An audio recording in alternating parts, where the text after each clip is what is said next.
Mr. Heroscape here today, coming at you with the top 10 squads of Heroscape.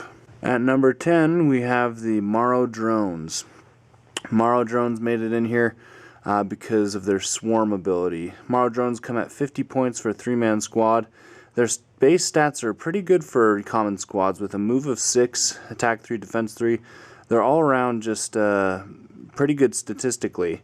But their special ability makes them even more potent when you add in a bunch of squads. They have the ability to swarm and activate multiple squads at one time. So, in fact, I would say you'd need at least 4 squads to make them at their highest potential. But when they get activated for 6 or for 9 figures per turn, there's no stopping the Marro Swarm. I mean, 6 move, being able to activate between 6 and 9 figures, and attacking with all of them is just beastly. So they made it in at number 10.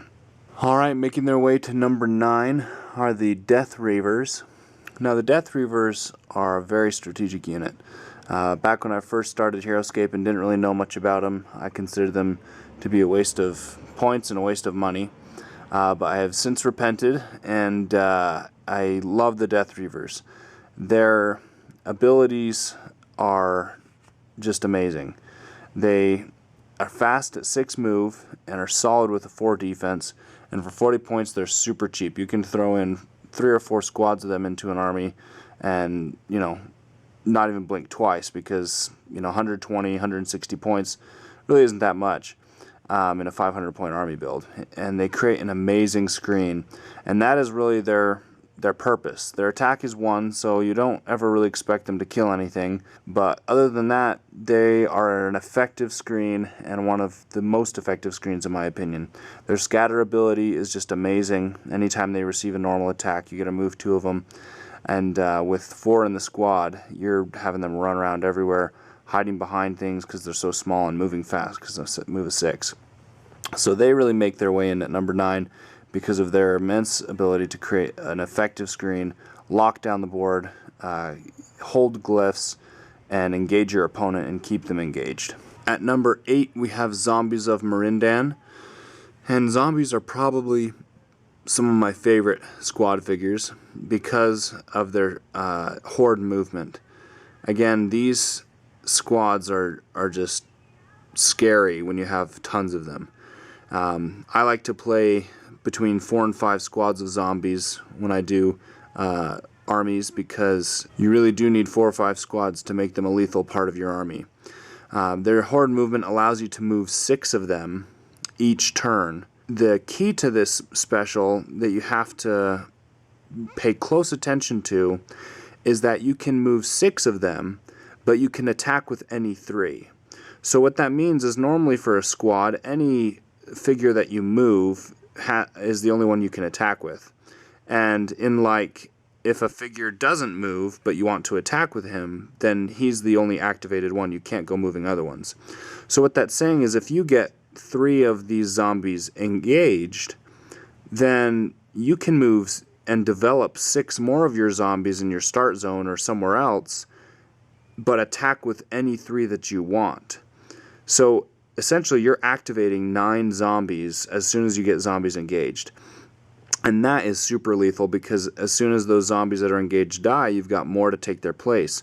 And if you're killing with the zombies, then you're already taking the spot of a previously destroyed enemy unit.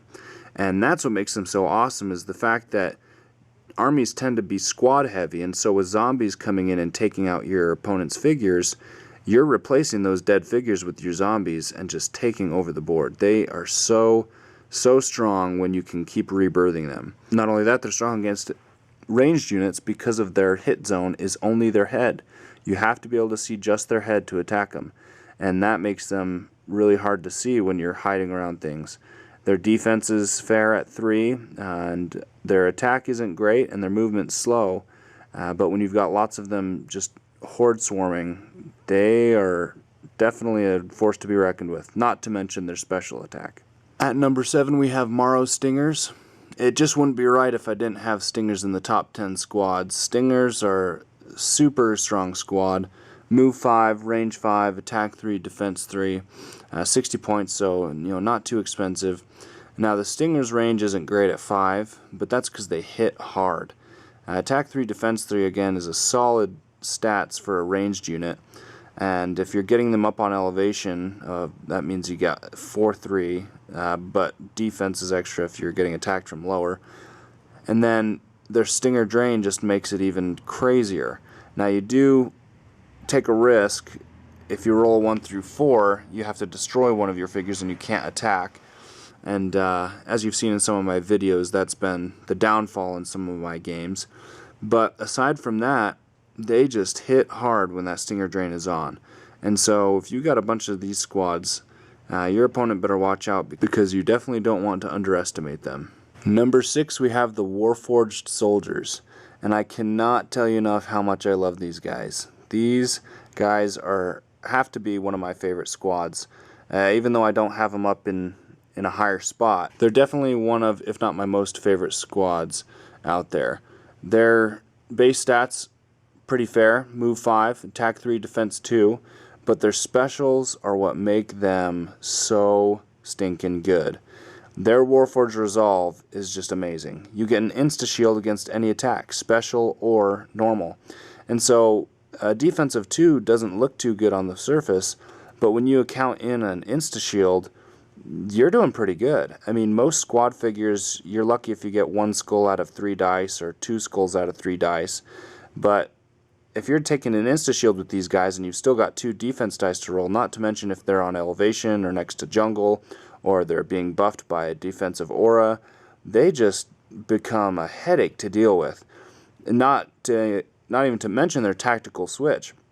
Tactical switch is the reason why they are one of my favorite squads, is their ability to negate any elevation bonus your opponent has. Your opponent would literally have to have all large figures in order to not worry about these guys. Their ability to switch positions with any small or medium figure is just an insane advantage. They can take elevation on figures as high as 4 levels above them, gain that elevation, attack back on that individual, and be higher than their opponents, and while engaging other opponents. And so their tactical and strategic ability to root out the enemy and take out their position is just unreal. These guys, I played in a tournament and unfortunately didn't do so well because my opponents all had large figures.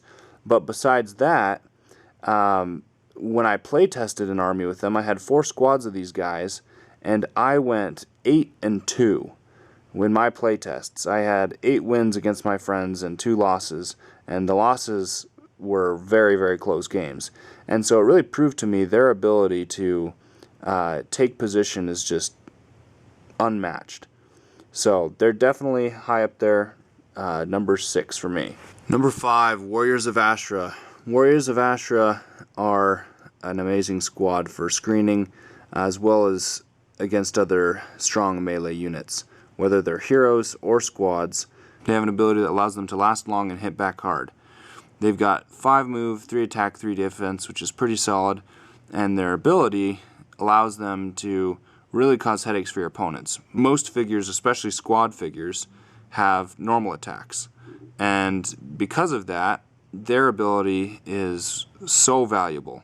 They only need 1 shield against normal attacks in order to defend against the entire attack. So if you've got a unit that's got 6 or 7 attack and he hits one of these for a normal attack and gets all 6 skulls, if they roll 1 shield out of 3, it's totally blocked.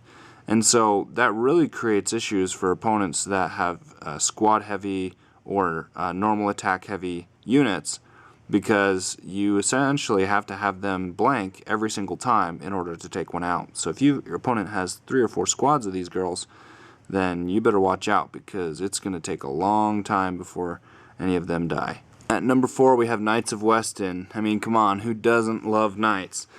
They've got a base move of 4, attack of 3, defense 4, so super solid squad. And on top of that, they have bonding with human champions, and on top of that, they have a coward's reward. So these guys are just a pain to deal with. Now they do have a move of 4, which helps them stay balanced, but if you've got Sir Gilbert who buffs their movement, then man, you better watch out. Because these guys have a normal attack of 3, which is great, but their defense of 4 is what allows them to survive so well. And with 4 members a squad, you get 3 squads of these guys, and you've got an amazing screen, but not only that, you've got a great offensive powerhouse as well as a defensive powerhouse. Because these guys can lock down the board with their Coward's Reward. Almost no one's going to be disengaging from you because of that ability. And because you're bringing in a hero with them with bonding, that gives you essentially 5 attacks per turn. And when you've got them engaged and you've got them fighting away, Knights don't go down too easy. So for those reasons, we've got the Knights at number 4. At number 3, we have the 10th Regiment of Foot. 10th Reg are definitely one of my favorite range squads because of their abilities. They have move 5, range 6, attack 2, defense 2, 75 points. Weight Thin Fire, like other squads, is the same. Melee defense is awesome because they get an extra defense just by being engaged with an opponent. And then their bayonet attack, that makes them a really versatile squad. So for example, these guys, you want both attacking from ranged as well as being engaged. They gain defense by being engaged, so you send up a few of them to get engaged with the opponent so they get extra defense and get extra attack by using their bayonet, but then you can also Weight Thin Fire from your ranged position. Now you can't use both in one turn, but you do get the option of using one or the other. If an opponent's nearby, you run up and get an extra attack for just getting next to them, but then you also get extra defense. But if you've got guys up on height, you can also Weight Thin Fire to get extra bonus attacks if you like your position. So the reason why they made it to number 3 was because they are just a versatile unit. Because of their special abilities, you can do a bunch of different things depending on the situation. And so that's why I like them at number 3. Alright, we're coming to a close here. 4th Massachusetts Line for number 2. 4th Massachusetts Line did make it ahead of the 10th Reg this time. Reason being because of their Valiant Army defense bonus. They do have a Weight Thin Fire just like the 10th Reg, and they don't have the bayonet attack or the engagement defense, but their Valiant Army defense bonus is what makes them just a little bit better than the 10th Reg. Reason being is that their stats are the same, move 5, range 6, attack 2, defense 2, but just by virtue of the fact that you have an entire army with Valiant figures gives them a permanent defense bonus. And so that makes it much easier to defend than it is with the 10th Reg, because 10th Reg only get 2 defense unless they're on elevation or unless they're in an aura. Their defense bonus on their special just comes from being engaged. So what that does is that forces you to have to get the 10th Reg up and close to the enemy in order to get that extra defense, which they could go down from other ranged units. 4th Mass, on the other hand, as long as you've got a Valiant Army, their defense bonus is permanent. So their stats are essentially attack 2, defense 3, and then their Weight Thin Fire, or when they're up on elevation, gives them those extra attack bonuses, which can just be devastating once you get them into position. And so for those reasons, I've got them at number 2, outdoing the 10th Reg, because their defense in a Valiant Army allows them to be a much more survivable unit. And here we are at number 1, Krav Maga agents. We've got them at number 1 because they are amazing. Move 6, range 7, attack 3, defense 3, and 100 points. So very affordable. These guys, even without their special ability, are just a strong ranged unit. I've used them in many tournaments and many games, and they have always performed and always proven to outfill their points. Reason being is they are speedy ranged unit. They have move of 6, and their range of 7 isn't outgunned by too many people. A lot of ranged units will have 6 range, and that's pretty normal. There's a few other ranged units like Kaminawa or Q9, Q10, Savaris. So I mean, there's a few other heroes that outrange them. But still, with a move of 6 and a range of 7 and single-based unit, they move around the board and take out the enemy with ease. It's very easy for them to get elevation, which typically are attacking with 4 then, and a defense of 3, but extra defense for elevation. and their defense ability is what makes them also just so strong. Is melee units have a hard time catching them because they're moving 6 and shooting from 7. But then ranged units have a hard time because if you're shooting at them with someone that outguns them like a Q9 or a Q10, all they need is 1 defense to block any attack from a ranged unit. And so that's what makes them just so powerful, is that you try to take them out with range, 1 defense blocks all attack. You try and take them out with melee, well, you better have some really speedy flyers or something, because these guys are just unreal in an army. I've had them single-handedly take out armies without ever having to activate any of my other units, because they just were fast and hit hard. And this last tournament I played in yesterday, same type of thing, is they were my main guys and they did major work against my opponents, just taking out most of their army before they could really do anything, and before I had to activate any of my other units. So that's why they make it to number 1, almost always outfilling their points, and just strong ranged unit that always performs, in my opinion. So there they have it at number 1. Well, there we have our top 10 Heroscape squads. It was hard to pinpoint the top 10 because there's so many strong squads out there and a lot of others that I really wanted to bring in, but these all made the top 10 because of their good stats, base stats, but then their special abilities that allow them to be so versatile and so strong. And hope you enjoyed that. Let me know what you guys think and what type of squads you would have put in here. Make sure to comment to get your entry points for the drawing that's going to happen this next week. Thanks for watching, and we'll see you guys next time.